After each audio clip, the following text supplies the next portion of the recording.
Hey party people, I'm here with Daitoshi for today's Just Played.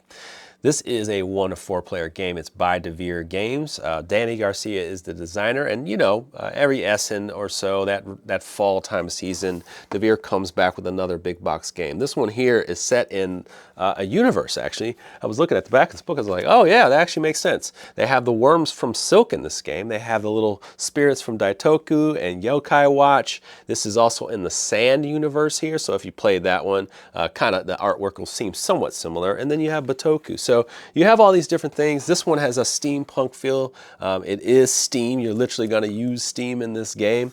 You have your factory, and you're going around this different districts, and you're developing the districts as you move along in the game. You'll also be messing with the environment. You're exploiting the environment, and it makes people, it gives you some benefits, of course, but then it also makes the spirits angry, which disrupts some of the things that you're going to have happen on your board, if I remember that part correctly. Now remember, this is a Just Play. It's nothing more than first impressions, and I'm definitely going to give you my impressions on this game. Let me move this over here. I'm just going to cheat a little bit. Here we go. Alrighty, here we go. You ready? All right, so you know me, fake scenarios galore. Here we go. So what can you do, and what are you doing in this game? Well, you have your factory over here where you'll produce things. You'll also use the nature here to help you get resources. You'll get water, and I believe it's coal. Coal, so you'll turn that into steam. And then you also have places where you'll put your workers out, your magnet out here, and it will travel around these different districts. There are 5 districts that are in the middle here. They look like this, and those are the inner rings. Eventually, what you'll be doing is expanding those districts and also powering them up, which is the upgraded version, and you'll see that blue around there. That means they're upgraded, they're powered up, and those will give you better actions. You'll basically be using specific colored workers to activate more spots on there, and you're also doing a combination of trying to expand things in your factory so you can score and trigger more points and different resources. You're trying to trade a little bit here so that you can kind of beat some actions and kind of combo off things. You're also trying to open these tracks up because these are going to be multipliers for the end game, and they also trigger the end game as well. So you're trying to move on these tracks so you can get those nice little multipliers at the end of the game. And that's kind of what the game is in a nutshell. So there are going to be 2 choices you have on your turn.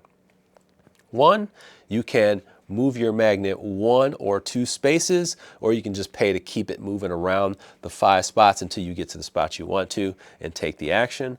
Or you can do production. And I'm just going to knock the production part out here. Production is something that everybody can do. I'm going to flip that back over.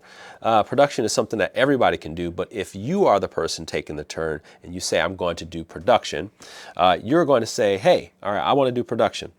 So what you'll do is you'll look at these columns here and you'll activate them by paying smoke. So I have to pay 2 here, I have to pay 1 here, and I would have to pay 4 if this was here. But I get to run everything that's on here, these little components here.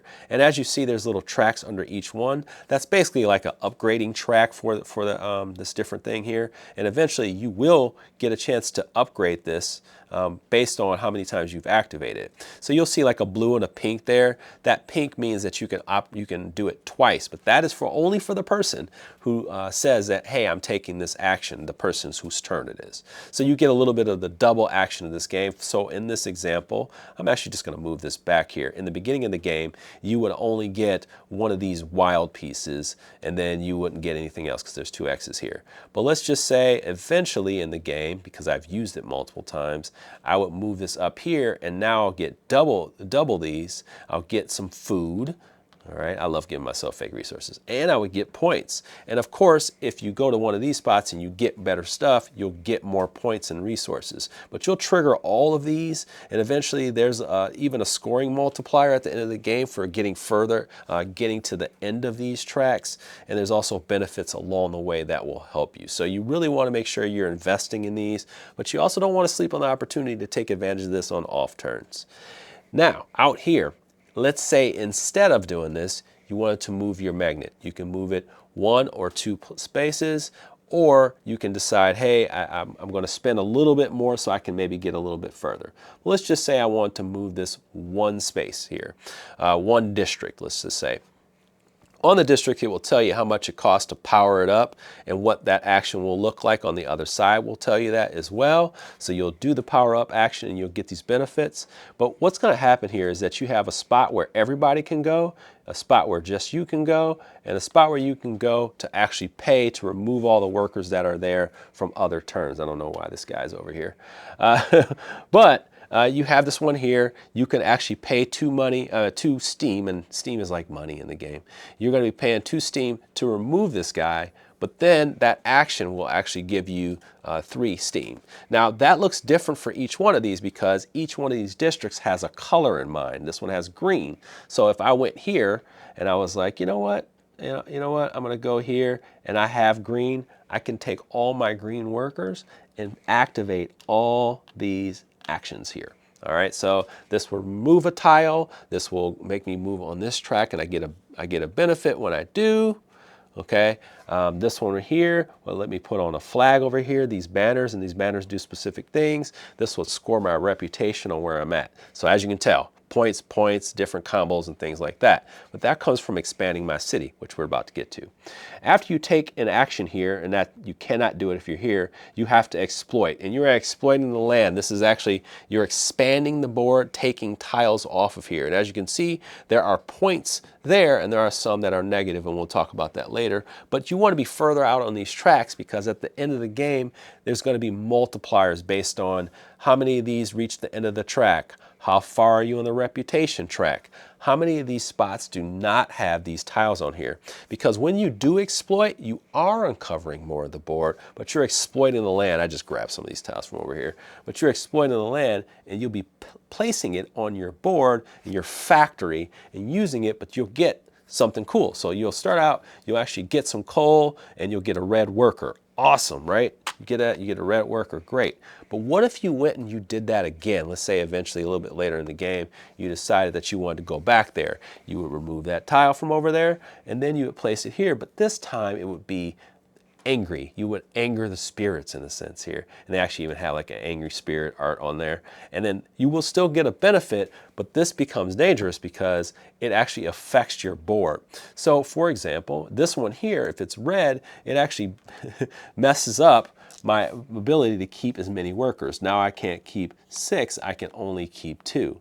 Now this works across all of these. You're going to get some pretty cool benefits if you put one tile in there, and you can cleanse them off. There are ways to cleanse them off. You will have spots here where you can place them on there, and then you even have spots where they get rid of these tiles as well. So you have places that you can get rid of this stuff. But you can actually change the way your board is laid out, and different actions will give you a harder time or less benefits, and they cost more to do. And this is tough right here because it costs more of the smoke to produce, the steam to produce, and steam is just a really hard resource to keep if you don't know how to get it. But let me just kind of give you a quick little tour around the board. Some of the other things you're going to be doing in the game is you're going to be expanding the board. We have these tiles. You pay a brick. You'll grab one of these tiles and you'll place it out here. And you're building a middle ring, and then you're building an outer ring. So you build an outer ring. You build out. You also have things where you can power up. Once again, each location kind of has its action or actions. Then it has an exploit tile, which you'll get from one of the 4 spots. And then it has an actual location action. And this one would be to power up. You would pay the resources that it tells you to pay. And as you can see, this iconography is crazy, crazy on this game. And you would flip that tile over, and then you would get the benefit. So there's a lot of different things that go on in this stuff. Then you have the trade with the other cities. The trade with other cities, you are spending this resource here to make it go down, and then you're going to get the benefits according to how much you spend. These come out randomly every game, and there's plenty of these. There's plenty of all these different tiles. These are all actually mixed up, so you're going to have different ways of setting this stuff up. There's a lot of variability.